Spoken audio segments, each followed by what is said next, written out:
അപ്പോൾ നമ്മുടെ ഇന്നത്തെ ക്ലാസ്സിലേക്ക് എല്ലാവർക്കും സ്വാഗതം.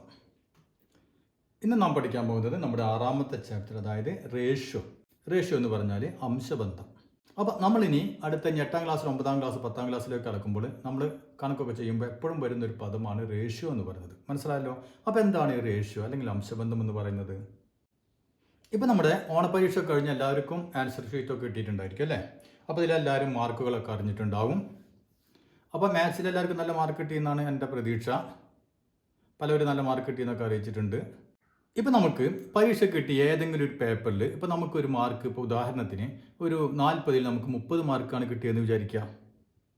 നമ്മുടെ തൊട്ടടുത്തുള്ള കുട്ടിക്ക് അല്ലെങ്കിൽ നമ്മുടെ അയൽവാസിയായ കുട്ടിക്ക്, അതേ ക്ലാസ്സിൽ തന്നെ പഠിക്കുന്ന കുട്ടിക്ക് ഇപ്പോൾ 40ൽ 40 മാർക്ക് വാങ്ങി എന്ന് വിചാരിക്കുക.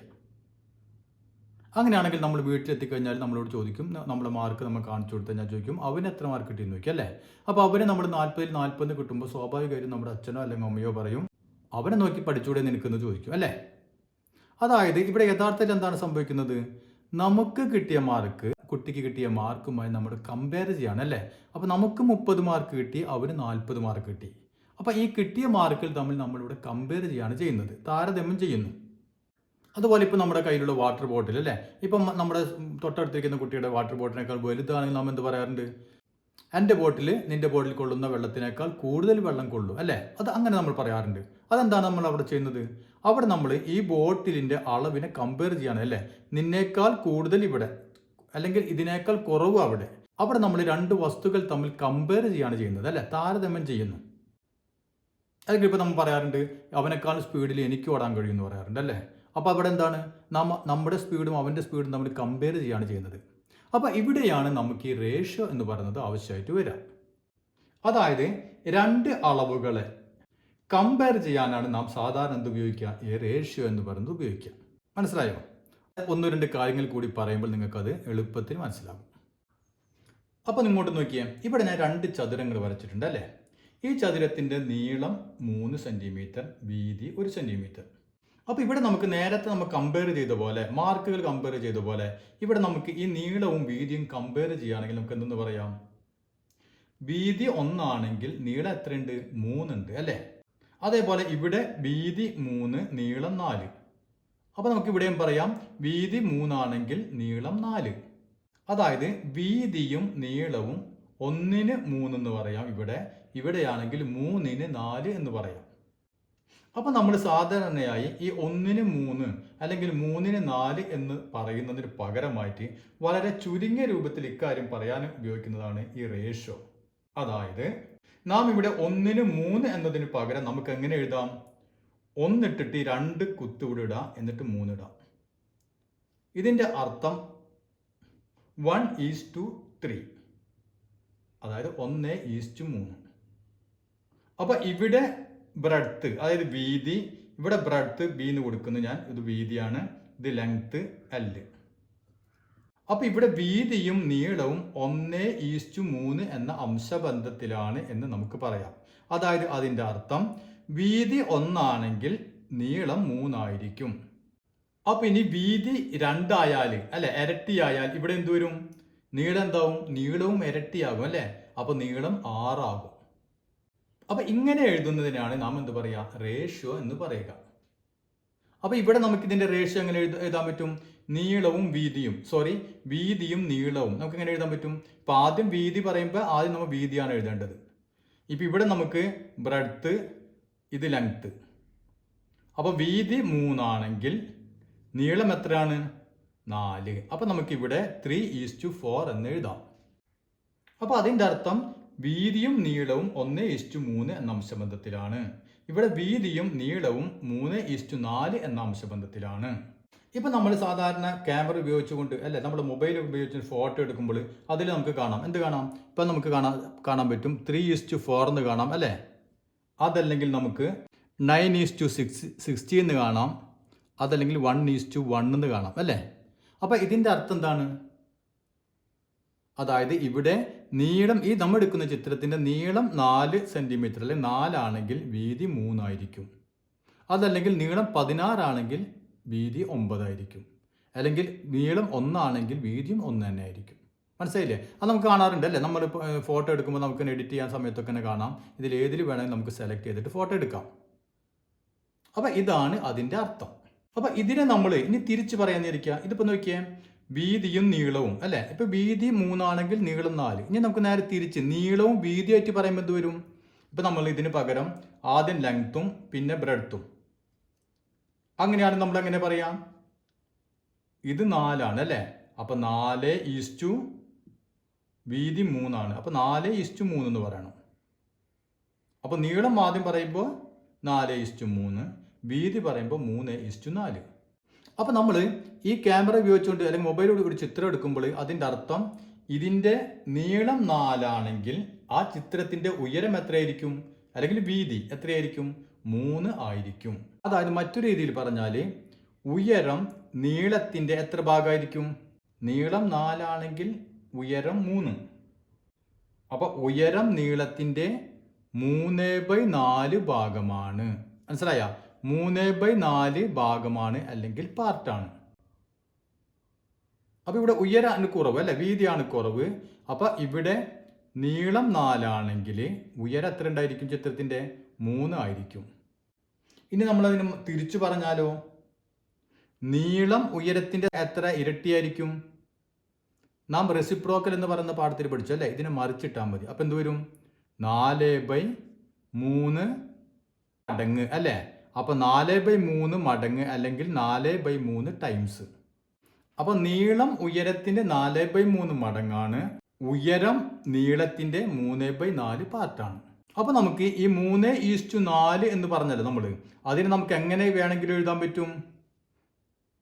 ഇതാണ് നമ്മുടെ റേഷ്യോ. ഇതിന് നമുക്ക് 3/4 എന്നും എഴുതാം. അതായത് ഇവിടെ മുകളിലുള്ളത് ആദ്യത്തത് ഉയരമാണെങ്കിൽ ഇതെന്താണ്? നീളമാണ്. ഇനി നമുക്ക് നീളം ആദ്യം പറയുകയാണെങ്കിൽ ഇതേ രൂപത്തിൽ എഴുതാം. അതിനെ മറിച്ചിടാം 4/3. അപ്പോൾ അത്രയും മനസ്സിലായില്ലേ? ഇനി ഞാനിവിടെ മറ്റൊരു ചതുരം കൂടി വരയ്ക്കാൻ പോണ്.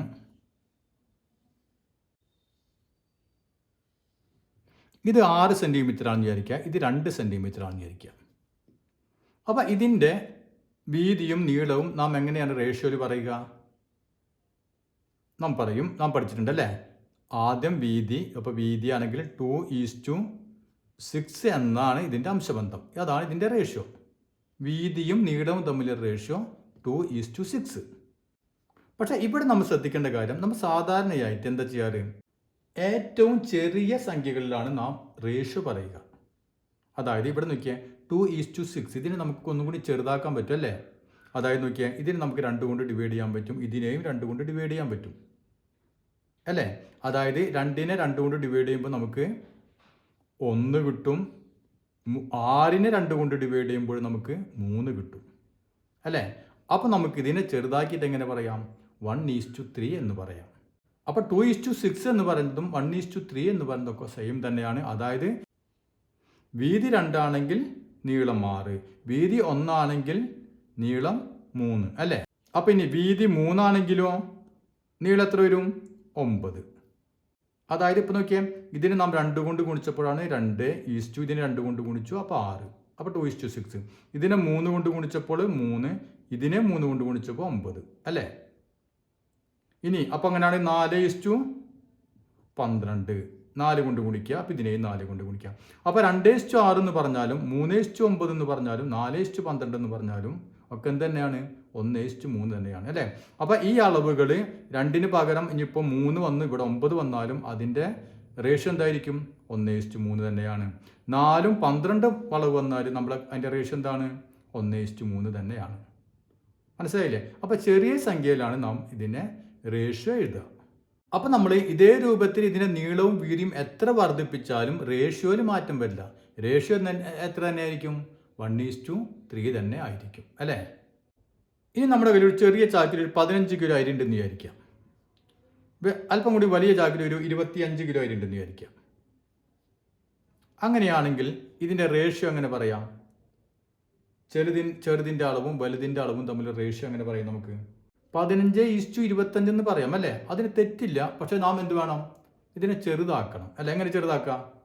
ഇപ്പോൾ നമുക്ക് വേണമെങ്കിൽ 15:25 എന്ന് എഴുതാം. അപ്പോൾ ചെറുതാക്കുമ്പോൾ നോക്കിയാൽ ഇതിനെ നമുക്ക് 5 കൊണ്ട് ഡിവൈഡ് ചെയ്യാൻ പറ്റും അല്ലേ.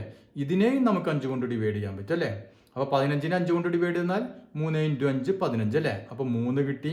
25നെ 5 കൊണ്ട് ഡിവൈഡ് ചെയ്താൽ 5 കിട്ടി അല്ലേ. ഇനി നമുക്ക് ഇതിനെ ചെറുതാക്കാൻ പറ്റില്ല. അപ്പോൾ ഇതിൻ്റെ റേഷ്യോ എത്രയാണ്? 3:5. ഇനി നമുക്ക് ഒരു കയറിൻ്റെ നീളം ഒരു 10 മീറ്റർ ആണെന്ന് വിചാരിക്കാം. ഇപ്പോൾ വേറൊരു കയറിൻ്റെ നീളം ഒരു 40 മീറ്റർ ആണെന്ന് വിചാരിക്കാം. അങ്ങനെയാണെങ്കിൽ ഈ രണ്ട് കയറുകളുടെ നീളം റേഷ്യോ ആയിട്ട് നമുക്ക് എങ്ങനെ എഴുതാൻ പറ്റും? 10:40 എന്ന് എഴുതാം അല്ലേ. ഇനി നമുക്ക് ഇങ്ങനെ എഴുതാറില്ല സാധാരണ, നാം പറഞ്ഞു. അപ്പോൾ നമ്മൾ എന്ത് വേണം? ഇതിന് ചെറുതാക്കണം. അപ്പോൾ എങ്ങനെ ചെറുതാക്കുക? അപ്പോൾ 10നെ നമുക്ക് 10 40 ആണ്. അന്ന് കണ്ടാൽ തന്നെ അറിയാം, രണ്ടിനെയും നമുക്ക് 10 കൊണ്ട് ഡിവൈഡ് ചെയ്യാം അല്ലേ. ഇവിടെ 0 വന്ന അതിൻ്റെ അർത്ഥം എന്ന് അതിനെ 10 0 അവസാനം വൺസിൻ്റെ സ്ഥാനത്ത് 0 വന്നാൽ അതിനെ നമുക്ക് 10 കൊണ്ട് ഡിവൈഡ് ചെയ്യാൻ പറ്റും അല്ലേ. അപ്പോൾ നമുക്ക് ഇതിനെ രണ്ടിനെയും 10 കൊണ്ട് ഡിവൈഡ് ചെയ്യാം. അപ്പോൾ 10നെ 10 കൊണ്ട് ഡിവൈഡ് ചെയ്ത് കഴിഞ്ഞാൽ 1:40. 10നെ 10 കൊണ്ട് ഡിവൈഡ് ചെയ്ത് കഴിഞ്ഞാൽ എത്ര വരും? 10 കൊണ്ട് ഹരിച്ച് കഴിഞ്ഞാൽ 4. അപ്പോൾ നമുക്കിതിനെ 1:4 എന്ന് എഴുതാം. അപ്പോൾ ഇതിൻ്റെ അംശബന്ധം 1:4. അപ്പോൾ എപ്പോഴും നമ്മൾ ശ്രദ്ധിക്കേണ്ട ഒരു കാര്യം, ഈ 10 40 ഇങ്ങനെയൊക്കെ പൂജ്യങ്ങൾ അപ്പുറം ഇപ്പുറം ഉണ്ടെങ്കിൽ ഇവിടെ ഒരു പൂജ്യം ഉണ്ട്, ആ പൂജ്യത്തെ ഇങ്ങനെ ക്യാൻസൽ ചെയ്ത് കൊടുത്താൽ മതി. ഹരിക്കാനൊന്നും നിൽക്കണ്ട. മനസ്സിലായോ? ഇവിടെ ഒരു പൂജ്യം ഇവിടെ ഒരു പൂജ്യം ഉണ്ട്, ആ 2 പൂജ്യത്തെ ഇങ്ങോട്ട് ക്യാൻസൽ ചെയ്തോ. അപ്പോൾ ബാക്കിയുള്ളതാണ് നമ്മുടെ അംശബന്ധം 1:4. ഇവിടെ 2 പൂജ്യം ഉണ്ട്, ഇവിടെ 2 പൂജ്യം ഉണ്ടെങ്കിൽ 2 പൂജ്യത്തിനും വെച്ച് ക്യാൻസൽ ചെയ്യാം. അപ്പോൾ എങ്ങനെയാണ് ഈ റേഷ്യോ എഴുതണമെന്ന് മനസ്സിലായില്ലേ? ഇനി നമുക്ക് വേറൊരു ഉദാഹരണം നോക്കാം. എനിക്ക് ഇപ്പോൾ 20 മാർക്ക് കിട്ടിയെന്ന് വിചാരിക്കാം. മറ്റൊരു കുട്ടിക്ക് ഫുള്ള് കിട്ടി, 100 മാർക്ക് കിട്ടി. അതിനാണെങ്കിൽ എനിക്ക് കിട്ടിയ മാർക്കും ഈ മറ്റേ കുട്ടിയെ കിട്ടിയ മാർക്കും തമ്മിൽ എങ്ങനെ നമ്മൾ റേഷ്യോക്ക് എഴുതാൻ പറ്റും? നമുക്കറിയാം 20:100 എന്ന് എഴുതാം അല്ലേ. 20:100 എന്ന് എഴുതാം. ഇനി അതിനെ ചെറുതാക്കി കൊണ്ടുവരുമ്പോൾ നമ്മൾ എങ്ങനെ എഴുതാൻ പറ്റും? നാം ഇപ്പോൾ പറഞ്ഞ പോലെ തന്നെ ഇവിടെ നോക്കിയാൽ 0 ഉണ്ട് അല്ലേ. അപ്പോൾ നമുക്ക് ചെറുതാക്കി ഹരിച്ച് കൊണ്ടുവരേണ്ട കാര്യമില്ല. കാരണം എന്താ, ഇവിടെ ഒരു 0 ഉണ്ട്, ഈ 0 ഉണ്ട്, 2 0 ഇവിടെ വെട്ടിപ്പോയി. ബാക്കി എത്ര ഉള്ളത്? 2:10. അപ്പോൾ നമുക്കിവിടെ 2:10 ആണ് റേഷ്യോ. പക്ഷേ ഇവിടെ നോക്കിയാൽ ഇവിടെ നമുക്ക് ഇനിയും ചെറുതാക്കാം ഇതിനെ അല്ലേ. രണ്ടിനെയും നമുക്ക് 2 കൊണ്ട് ഡിവൈഡ് ചെയ്യാൻ പറ്റും. അപ്പോൾ 2നെ 2 കൊണ്ട് ഡിവൈഡ് ചെയ്ത് കഴിഞ്ഞാൽ 2/2 എത്രയാണ്? 1:2. അപ്പോൾ 10നെയും 2 കൊണ്ട് ഡിവൈഡ് ചെയ്യണം. അപ്പോൾ എത്ര വരും? 5. അപ്പോൾ ഇതിൻ്റെ റേഷ്യോ 1:5. അപ്പോൾ ഇത്രയും കാര്യങ്ങൾ നിങ്ങൾക്ക് മനസ്സിലായല്ലോ. ഇനി നമുക്ക് ഇതുമായി ബന്ധപ്പെട്ട കുറച്ച് കാര്യങ്ങൾ കൂടിയുണ്ട്, അത് നമുക്ക് അടുത്ത ക്ലാസ്സുകളിലായിട്ട് എടുക്കാം. ഇപ്പോൾ നമ്മൾ തൽക്കാലം നമ്മുടെ ടെക്സ്റ്റ് ബുക്ക് എടുക്കുക. ടെക്സ്റ്റ് ബുക്കിലെ പേജ് നമ്പർ 87 കുറച്ച് ചോദ്യങ്ങളുണ്ട് അല്ലേ. ഇതുമായി ബന്ധപ്പെട്ട ചോദ്യങ്ങളാണ്, അത് നമുക്കൊന്ന് ചെയ്തു നോക്കാം. അപ്പോൾ ഇതാണ് നമ്മുടെ ആദ്യത്തെ ചോദ്യം. ഇതിൽ നമുക്ക് കുറച്ച് ചതുരങ്ങളുടെ ഹൈറ്റ്, അതായത് ഉയരവും നീളവും ലെങ്ത്തും നമുക്ക് തന്നിട്ടുണ്ട്. എന്നിട്ട് നമ്മോട് എന്താണ് പറഞ്ഞിട്ടുള്ളത്? അതിൻ്റെ റേഷ്യോ അംശബന്ധം നാം കണ്ടുപിടിക്കണം. അപ്പോൾ എങ്ങനെയാണ് അംശബന്ധം കണ്ടുപിടിക്കുക എന്നുള്ളത് നമ്മൾ പറഞ്ഞു കഴിഞ്ഞു അല്ലേ. അപ്പോൾ അതുപയോഗിച്ചുകൊണ്ട് വളരെ എളുപ്പത്തിൽ തന്നെ ഇതിൻ്റെ അംശബന്ധം നമുക്ക് കണ്ടുപിടിക്കാൻ പറ്റും. അപ്പോൾ നമ്മുടെ ഈ ആദ്യത്തെ ഒന്നാമത്തത്, അപ്പോൾ ഉയരം 8 നീളം 10 അല്ലേ. അപ്പോൾ നാം പറഞ്ഞിട്ടുണ്ട് 8:10 എന്ന് എഴുതാം. പക്ഷെ നാം എന്താണ് ചെയ്യാറ്? സാധാരണ അതിൻ്റെ ചെറിയ രൂപത്തിലേക്ക് മാറ്റണം അല്ലേ. അപ്പോൾ നമുക്കിതിനെ രണ്ടിനെയും നമുക്ക് എന്തുകൊണ്ട് ഹരിക്കാൻ പറ്റും? 2 കൊണ്ട് ഹരിക്കാൻ പറ്റും അല്ലേ. അപ്പോൾ നമ്മൾ 8നെയും 2 കൊണ്ട് ഹരിച്ചു, 10നെയും 2 കൊണ്ട് ഹരിച്ചു കഴിഞ്ഞാൽ എന്ത് കിട്ടും നമുക്ക്? 8/2 എന്ന് പറഞ്ഞാൽ 4, 4:10/2 5. അപ്പോൾ ഇനി നമുക്കിതിനെ ചെറുതാക്കാൻ പറ്റില്ല അല്ലേ. അപ്പോൾ 4:5 ഇതാണ് നമ്മുടെ ഉത്തരം. അപ്പോൾ റേഷ്യോ 4:5. ഇനി അടുത്തൊന്ന് നോക്കിയേ. Height 8 metre, length 12 metre. അപ്പോൾ നമ്മൾ എപ്പോഴും ശ്രദ്ധിക്കേണ്ട ഒരു കാര്യം, നമുക്ക് തന്നിട്ടുള്ള യൂണിറ്റ് എപ്പോഴും സെയിം ആയിരിക്കണം. ഇപ്പോൾ സെൻറ്റിമീറ്റർ ആണെങ്കിൽ 2 സെൻറ്റിമീറ്റർ, മീറ്റർ ആണെങ്കിൽ 2 മീറ്റർ. ഒരെണ്ണം സെൻറ്റിമീറ്ററും ഒരെണ്ണം മീറ്ററാണെങ്കിൽ നാം എന്ത് വേണം? അതിനെ സെൻറ്റിമീറ്ററിലേക്ക് നമ്മൾ മാറ്റണം. അപ്പോൾ ഇവിടെ നോക്കിയേ, ഇവിടെ 8 മീറ്റർ, ലെങ്ത്ത് 12 മീറ്റർ, 2 മീറ്ററിൽ തന്നെയാണ് അല്ലേ. അപ്പോൾ നമുക്കിവിടെ മാറ്റൊന്നും വരുത്തേണ്ട കാര്യമില്ല. അപ്പോൾ നമുക്ക് എന്ത് എഴുതാം? 8:12. അപ്പോൾ 8:12 നമുക്കൊന്ന് ചെറിയ രൂപത്തിൽ എഴുതുമ്പോൾ നമുക്ക് വേണമെങ്കിൽ നോക്കിയാൽ 8നെ നമുക്ക് 4 കൊണ്ട് ഡിവൈഡ് ചെയ്യാം, ഇതിനെയും 4 കൊണ്ട് ഡിവൈഡ് ചെയ്യാം അല്ലേ. അപ്പോൾ 8/4, ഇവിടെ 12/4, രണ്ടിനെയും നമുക്ക് 4 കൊണ്ട് ഡിവൈഡ് ചെയ്യാൻ പറ്റും. 8/4 എത്രയാണ്? 8/4 എന്ന് പറയുന്നത് 2 അല്ലേ. 12 ഹരിക്കണം 4, 3×4 12 അല്ലേ, 3. അപ്പോൾ നമുക്ക് 2:3 ഉത്തരം കിട്ടി. ഇനി നമുക്കിതിനെ ചെറുതാക്കാൻ പറ്റില്ല അല്ലേ. അപ്പോൾ 2:3 ആണ് ഇതിൻ്റെ ഉത്തരം. ഇനി നമുക്ക് പെട്ടെന്ന് ഇത് 4ൻ്റെ ഓർമ്മ വരുന്നില്ലെങ്കിൽ എന്ത് ചെയ്യാം? 8:, അതല്ലെങ്കിൽ 12 12 നമ്മൾ ആദ്യം 2 കൊണ്ട് ഡിവൈഡ് ചെയ്യുക, 2നെയും 2 കൊണ്ട് ഡിവൈഡ് ചെയ്യുക. അപ്പോൾ എന്ത് സംഭവിക്കും? 8/2 എന്ന് പറഞ്ഞാൽ 4 ഈസ്റ്റു 12/2 എന്ന് പറഞ്ഞാൽ 6 അല്ലേ. അപ്പോൾ നമുക്ക് 4:6 എന്ന് കിട്ടി. ഇനി വീണ്ടും ഇതിനെ നമുക്ക് 2 കൊണ്ട് ഡിവൈഡ് ചെയ്യാലോ.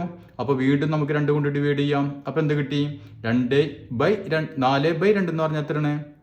2 അല്ലേ, ഈസ്റ്റു 6/2 എന്ന് പറഞ്ഞാൽ 3.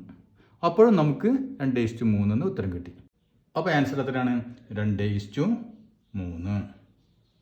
ഇനി അടുത്ത നോക്കിയാൽ 20 സെൻറ്റിമീറ്റർ 1 മീറ്റർ. ഇവിടെ ശ്രദ്ധിക്കുക, 1 സെൻറ്റിമീറ്ററിലാണ് 1 മീറ്ററിലാണ് അല്ലേ. അപ്പോൾ നാം എന്ത് വേണം? ഇവിടെ മീറ്ററെ നമ്മൾ സെൻറ്റിമീറ്ററിലേക്ക് മാറ്റണം.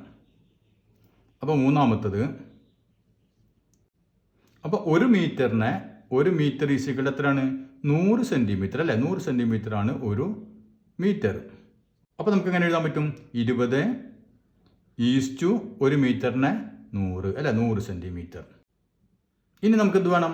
ഇവിടെ നോക്കിയേ, വൺസിൻ്റെ സ്ഥാനത്ത് ഒറ്റയുടെ സ്ഥാനത്ത് 0 ഇവിടെയും 0. അതായത് അതിൻ്റെ അർത്ഥം എന്താണ്? നമുക്ക് ഇതിനെ 10 കൊണ്ട് ഡിവൈഡ് ചെയ്യാൻ പറ്റും അല്ലേ. അപ്പോൾ 10 കൊണ്ട് ഡിവൈഡ് ചെയ്യുന്നതിന് നമുക്ക് എളുപ്പത്തിൽ എങ്ങനെ ചെയ്യാൻ പറ്റും? നമ്മൾ ക്ലാസ്സിലെ തുടക്കത്തിൽ തന്നെ പറഞ്ഞാൽ എന്താ ചെയ്യേണ്ടത്? നമ്മൾ ഇവിടെ ഒരു 0 ഇവിടെ ഒരു 0 ആണെങ്കിൽ 2 പൂജ്യത്തെ നമുക്ക് ക്യാൻസൽ ചെയ്ത് കളഞ്ഞാൽ മതി അല്ലേ.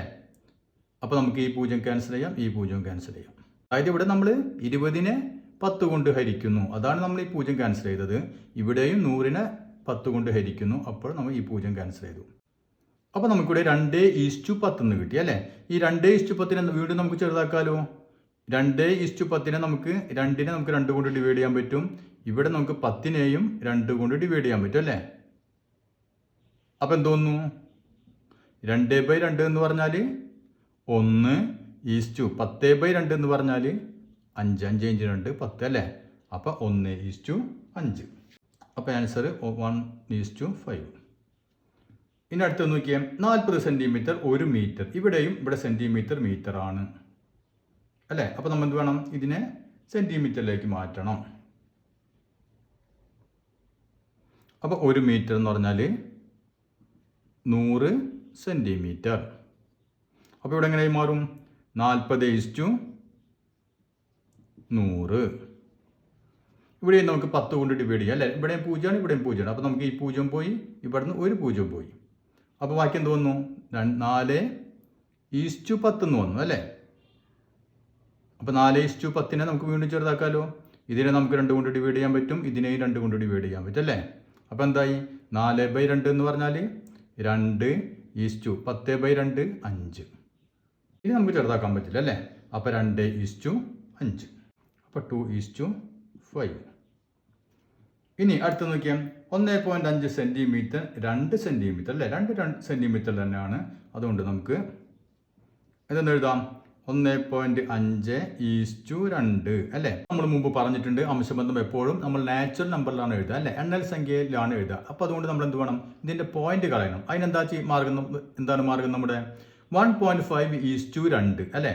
അപ്പോൾ ഈ പോയിന്റ് വന്നു കഴിഞ്ഞാൽ ഇപ്പോൾ 1.5 2.5 3.5 അങ്ങ് ആ ടൈപ്പ് വന്നു കഴിഞ്ഞാൽ നമ്മൾ എന്ത് ചെയ്യുക? അതിനെ ഇരട്ടിയാക്കാം, അതായത് ഡബിൾ ആക്കാം. ഡബിൾ ആക്കി കഴിഞ്ഞാൽ ഈ പോയിന്റ് പോയി കിട്ടും.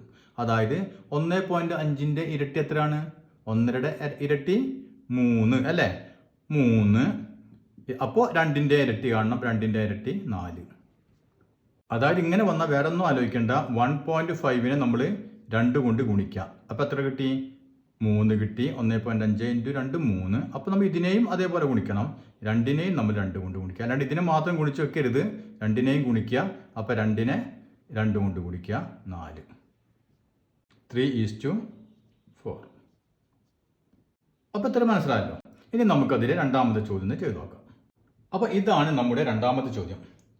ഇതിൽ നമുക്ക് കുറച്ച് ചതുരങ്ങളുടെ ഹൈറ്റ് ലെങ്ത് റേഷ്യോ, ഉയരം നീളം അവ തമ്മിലുള്ള അംശബന്ധം, അതിൽ ഏതെങ്കിലും 2 എണ്ണം തന്നിട്ടുണ്ട്. മൂന്നാമത് വിട്ടുപോയത് ഏതാണ് എന്ന് നമ്മൾ കണ്ടുപിടിക്കണം. ഇതാണ് ചോദ്യം. അപ്പോൾ അതിൽ പ്രത്യേകം ഇവർ കാണിച്ചിട്ടുണ്ട് എല്ലാ അളവുകളും എന്തിലാണ്? സെൻറ്റിമീറ്ററിലാണ് അല്ലേ. അപ്പോൾ നമുക്ക് അതിലൊരു മാറ്റം വരുത്തേണ്ട കാര്യമില്ല. ഇവിടെ ആദ്യത്തേത് ഹൈറ്റ് തന്നിട്ടുണ്ട് 6, ലെങ്ത് തന്നിട്ടുണ്ട് 8. അങ്ങനെയാണെങ്കിൽ അവയുടെ അംശബന്ധം എന്തായിരിക്കും? അതായത് ഒന്നാമത്തത് 6:8 അല്ലേ. 6:8 എന്നുള്ളതാണ് ഇതിൽ അംശമെന്ന് വരിക. അതായത് 6:8നെ നമുക്കറിയാം ഇതിനെ 2 കൊണ്ട് ഡിവൈഡ് ചെയ്യാം, ഇതിനെയും 2 കൊണ്ട് ഡിവൈഡ് ചെയ്യാം അല്ലേ. അപ്പോൾ നമുക്ക് 2 കൊണ്ട് ഡിവൈഡ് ചെയ്ത് കഴിഞ്ഞാൽ സംഭവിക്കും 6/2 എന്ന് പറഞ്ഞാൽ 3 അല്ലേ, ഈസ്റ്റു 8നെ 2 കൊണ്ട് ഡിവൈഡ് ചെയ്താൽ 4. അപ്പോൾ ഇതിൻ്റെ ഉത്തരം കിട്ടി 3:4. ഇനി അടുത്തത് നോക്കിയേ, ഇവിടെ 3 സെൻറ്റിമീറ്റർ ലെങ്ത് നമുക്കറിയില്ല, റേഷ്യോ 3:4 ആവണം അല്ലേ. അപ്പോൾ റേഷ്യോ 3:4 ആവണം. ഇവിടെ 3 ഉണ്ട്, അങ്ങനെയാണെങ്കിൽ ഇവിടെ എത്ര ആയിരിക്കണം? 4 തന്നെ ആയിരിക്കണം അല്ലേ, എന്നാലേ നമുക്ക് 3:4 കിട്ടുള്ളൂ. ഇനി അടുത്തത് നോക്കിയാൽ ഇവിടെ 3/4, ഇവിടെ 1 സെൻറ്റിമീറ്റർ, അങ്ങനെയാണെങ്കിൽ റേഷ്യോ എന്തായിരിക്കും? മൂന്നാമത്തത് അല്ലേ, രണ്ടാമത്തത് നമുക്ക് വളരെ എളുപ്പത്തിൽ തന്നെ എഴുതാൻ പറ്റും. മൂന്നാമത്തത്, അപ്പോൾ നമുക്ക് റേഷ്യോ 3/4:1 എന്ന് എഴുതാം. പക്ഷെ നാം സാധാരണ അങ്ങനെ ഭിന്നസംഖ്യയിൽ എഴുതാറില്ല അല്ലേ, ഫ്രാക്ഷനിൽ എഴുതാറില്ല, നമ്മൾ മുമ്പ് പറഞ്ഞിട്ടുണ്ട്. അപ്പോൾ നമുക്ക് എന്ത് വേണം? ഈ ഭിന്നസംഖ്യ ഒന്ന് മാറ്റണം. ഇവിടെ ഭിന്നസംഖ്യ എന്ന് പറയുന്നത് 3/4 ആണ് അല്ലേ, അതായത് ഛേദം. ഡിനോമിനേറ്റർ എത്രയാണ്? 4 ആണ് അല്ലേ. ഇവിടെ ഡിനോമിനേറ്റർ എത്രയാണ്? ഇവിടെ ഇല്ല അല്ലേ. അപ്പോൾ അതിൻ്റെ അർത്ഥം എന്താണ്? അതിൻ്റെ അടിയിൽ 1 ഉണ്ട് അല്ലേ. അപ്പോൾ അങ്ങനെയാണ് നമുക്ക് ഇങ്ങനെ എഴുതാം ഇതിനെ 3/4:1/1 എന്ന് എഴുതാം അല്ലേ. ഏത് സംഖ്യയുടെയും അടിയിൽ 1 ഉണ്ട്. നമുക്ക് ഇവിടെ 4 ആണ്, ഇവിടെ 1 ആണ് അല്ലേ. അപ്പം രണ്ടിനെ നമുക്ക് സെയിം ആക്കണം. അപ്പോൾ നമുക്ക് ഇവിടെ 1നെ 4 കൊണ്ട് ഗുണിക്കാം അല്ലേ. അപ്പോൾ ഇവിടെ 1നെ 4 കൊണ്ട് ഗുണിച്ചാൽ നമ്മൾ എന്ത് ചെയ്യേണ്ടി വരും? അടിയിൽ എന്ത് ചെയ്യുന്നോ അത് നമ്മൾ മുകളിലും ചെയ്യണം അല്ലേ. അപ്പോൾ നമുക്ക് ഇതിനെങ്ങനെ എഴുതാം? 3/4:1/1 നമുക്ക് എന്ത് ചെയ്യാം? മുകളിലും 4 കൊണ്ട് ഗുണിക്കാം, അടിയിലും 4 കൊണ്ട് ഗുണിക്കാം. അപ്പോൾ നമുക്കിത് എന്ത് കിട്ടി? 3/4 4 × 1 4/4 എന്ന് കിട്ടി. ഇപ്പോൾ രണ്ടും സെയിം ആയി അല്ലേ. ഇനി ഇങ്ങോട്ട് നോക്കിയാൽ 3നെ 4 കൊണ്ട് ഹരിക്കണം, 4നെയും 4 കൊണ്ട് ഹരിക്കണം. അപ്പോൾ നമ്മൾ അങ്ങോട്ട് 2നെയും 4 കൊണ്ട് ഹരിക്കേണ്ടെന്ന് വെച്ചാൽ പോരെ. അപ്പോൾ പ്രശ്നം കഴിഞ്ഞു അല്ലേ. അപ്പോൾ രണ്ടും ക്യാൻസൽ ചെയ്ത് കളഞ്ഞു. ഇനി ബാക്കി എന്താ വരാം? 3:4. അപ്പോൾ നമുക്കിവിടെ ഉത്തരം കിട്ടി 3:4. പക്ഷേ ഇവിടെ നമുക്കൊരു എളുപ്പപ്പണിയുണ്ട്. ഇങ്ങോട്ട് ശ്രദ്ധിച്ചാൽ ഇവിടെ നോക്കിയാൽ നമുക്ക് രണ്ടാമത്തെ അളവ്, അതായത് 1 ആണ് തന്നിട്ടുള്ളത് അല്ലേ. ഇവിടെ 3/4 അങ്ങനെ തരികയാണെങ്കിൽ നാം എന്ത് ചെയ്താൽ മതി? ഈ 3/4 ആണ് നമ്മുടെ ആദ്യത്തെ അളവെങ്കിൽ 3:4 എന്ന് എഴുതിയാൽ മതി. റേഷ്യോ മനസ്സിലായല്ലോ. ഇനി 2/3 തന്നാലോ 2:3 എന്ന് എഴുതാം. മനസ്സിലായില്ലേ? അപ്പോൾ ഇതാണ് നമ്മുടെ എളുപ്പപ്പണി. മനസ്സിലായല്ലോ. ഇനി അടുത്ത കോളം നോക്കിയേ. ഇവിടെ നമുക്ക് ഹൈറ്റ് തന്നിട്ടില്ല, ലെങ്ത് തന്നിട്ടുണ്ട് 1, ഇതിൻ്റെ റേഷ്യോ വന്നിട്ടുണ്ട് 3:4. അപ്പോൾ അതിൻ്റെ തൊട്ട മുകളിലത്തെ നോക്കിയേ. ഇവിടെ 3:4 3:4 അല്ലേ. ഇവിടെ 1 ലെങ്ത് 1, ഇവിടെയും ലെങ്ത് 1. ഇവിടെ അങ്ങനെയാണെങ്കിൽ ഇവിടെ 3/4 ആണെങ്കിൽ ഇവിടെ എത്ര തന്നെ വേണം? 3/4 തന്നെ വേണം അല്ലേ. അതായത് മുകളിലത്തെ അതേ വരി തന്നെയാണ് ഇവിടെ കൊടുത്തിട്ടുള്ളത് അവർ, ഇത് മാത്രം തന്നിട്ടില്ല. അങ്ങനെയാണെങ്കിൽ ഇവിടെയും 3/4 തന്നെ. ഇനി അടുത്തൊന്ന് നോക്കിയേ, 6:15. അപ്പോൾ നമുക്ക് അഞ്ചാമത്തത് അല്ലേ. അപ്പോൾ 6:15. അപ്പോൾ ഇതിനെ നമുക്ക് ഏതുകൊണ്ട് ഡിവൈഡ് ചെയ്യാൻ പറ്റും? 2 കൊണ്ട് പറ്റില്ല അല്ലേ. 15 നമുക്ക് 2 കൊണ്ട് ഡിവൈഡ് ചെയ്യാൻ പറ്റില്ല. പക്ഷേ 3 കൊണ്ട് 2നെയും ഡിവൈഡ് ചെയ്യാം അല്ലേ.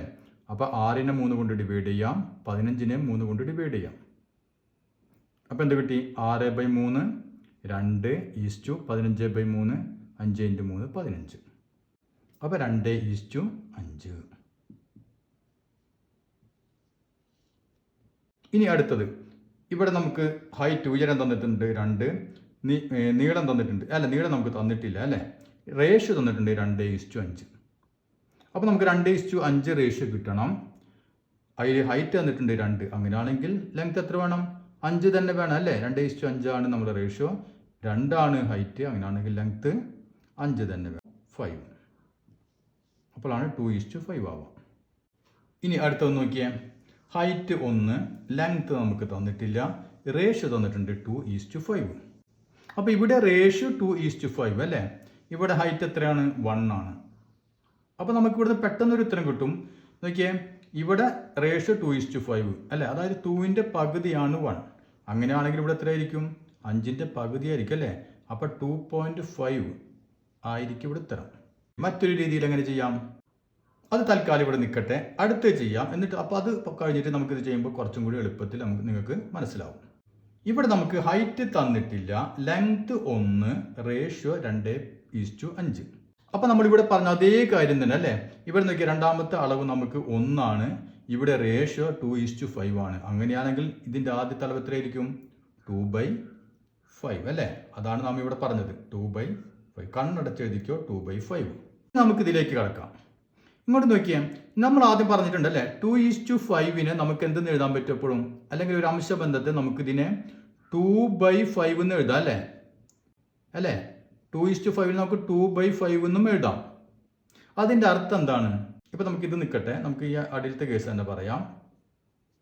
അപ്പോൾ നമുക്ക് 2/5 എന്ന് പറഞ്ഞാൽ അതിൻ്റെ അർത്ഥം എന്താണ്? ഹൈറ്റ്, അതായത് ഉയരം, ലെങ്ത്തിൻ്റെ, നീളത്തിൻ്റെ, അതായത് ആദ്യം പറഞ്ഞതാണ് ഹൈറ്റ് അല്ലേ? അപ്പോൾ ഹൈറ്റ് ലെങ്ത്തിൻ്റെ, അതായത് നീളത്തിൻ്റെ 2/5 ഭാഗമാണ് എന്നാണ് ഇതിൻ്റെ അർത്ഥം. അപ്പോൾ അതുകൊണ്ട് തന്നെ നമുക്ക് ലെങ്ത്ത് ഒന്നായപ്പോൾ ഇത് എത്രയായിരിക്കും? 2/5 അല്ലേ? 2/5 ഭാഗം, അപ്പോൾ 2/5. ഇവിടെ നോക്കി, ഇവിടെ നേരെ തിരിച്ചാണ് വന്നിട്ടുള്ളത് അല്ലേ? നമുക്ക് ഹൈറ്റ് 1 തന്നിട്ടുണ്ട്, ലെങ്ത് ആണ് അറിയാത്തത്. അപ്പോൾ ഇതിൻ്റെ 2/5 ഭാഗമാണ് ഹൈറ്റ് അല്ലേ? അതായത് നീളത്തിൻ്റെ 2/5 ഭാഗമാണ് ഹൈറ്റ്. അപ്പോൾ ഹൈറ്റിൻ്റെ എത്ര മടങ്ങായിരിക്കും ലെങ്ത്, നീളം? നാം കഴിഞ്ഞ ചാപ്റ്ററിൽ പഠിച്ചു അല്ലേ, റെസിപ്രോക്കൽ പഠിച്ചു അല്ലേ? എന്താ ചെയ്യുക നമ്മൾ? നാം ഭാഗം അറിയാം, നമുക്ക് അതിൻ്റെ മടങ്ങ് കണ്ടുപിടിക്കാം അല്ലേ? മടങ്ങ് കണ്ടുപിടിക്കാൻ എന്താ ചെയ്യാറ് നമ്മൾ? അല്ലെങ്കിൽ ടൈംസ് അല്ലേ? പാർട്ട് ടൈംസ് ഒക്കെ ഓർമ്മയുണ്ടല്ലോ. അപ്പോൾ ഇതിനെന്ത് ചെയ്യണം? മറിച്ചിടണല്ലോ, ഗുൽക്രമം ഓർമ്മയില്ലേ? അപ്പോൾ 2/5 എന്ത് എഴുതി ചെയ്യേണ്ടി വരും? 5/2. അപ്പോൾ നിങ്ങൾ തൽക്കാലം കൂടുതൽ ചിന്തിച്ച് കൊളാക്കണ്ട. ഇതേ രൂപത്തിൽ വന്നു കഴിഞ്ഞാൽ, ആദ്യത്തെ അളവ് ഭിന്നസംഖ്യയിൽ തന്നു കഴിഞ്ഞാൽ എന്ത് ചെയ്യാം? അതിൻ്റെ റേഷ്യോ എഴുതുമ്പോൾ 3:4, അതായത് അതേ രൂപത്തിൽ തന്നെ റേഷ്യോ എഴുതാം. ഇനി നമുക്ക് റേഷ്യോ തന്നിട്ടുണ്ടെങ്കിൽ ഈ അളവ് കണ്ടുപിടിക്കാൻ ഇതേ 3:4 നമുക്ക് 3/4 എന്ന് എഴുതിയാൽ മതി. അതേപോലെ അങ്ങോട്ടും ഇങ്ങോട്ടും മാറ്റി എഴുതാം. ഇനി തിരിച്ച് ആദ്യത്തെ അളവ് 1 ആണ്, രണ്ടാമത്തെ അളവ് നമുക്ക് ഇതുപോലെ തന്നെ ഫ്രാക്ഷനിലെ ഭിന്നസംഖ്യ രൂപത്തിൽ തന്നിട്ടുണ്ടെങ്കിൽ അതിൻ്റെ റേഷ്യോ കാണാൻ ഒന്നുകിൽ ഇതേ രൂപത്തിൽ കാണാം, അതല്ലെങ്കിൽ വളരെ എളുപ്പത്തിൽ എന്ത് ചെയ്താൽ മതി? 5:2 എന്ന് എഴുതരുത്, 2:5 എന്ന് എഴുതാം. അതേപോലെ തന്നെ നമുക്ക് ഇത് തന്നിട്ടില്ല എന്ന് വിചാരിക്കുക, ഇത് 2 തന്നത്. അങ്ങനെയാണെങ്കിൽ ഇത് ചെയ്യാൻ എന്ത് വേണം? 2/5 അല്ല, ഇതിനെയും തിരിച്ചിടാം, 5/2 എന്ന് എഴുതാം. മനസ്സിലായല്ലോ ഇപ്പോൾ? ഇനി നമുക്ക് ബാക്കി കാര്യങ്ങൾ അടുത്ത ക്ലാസ്സിൽ.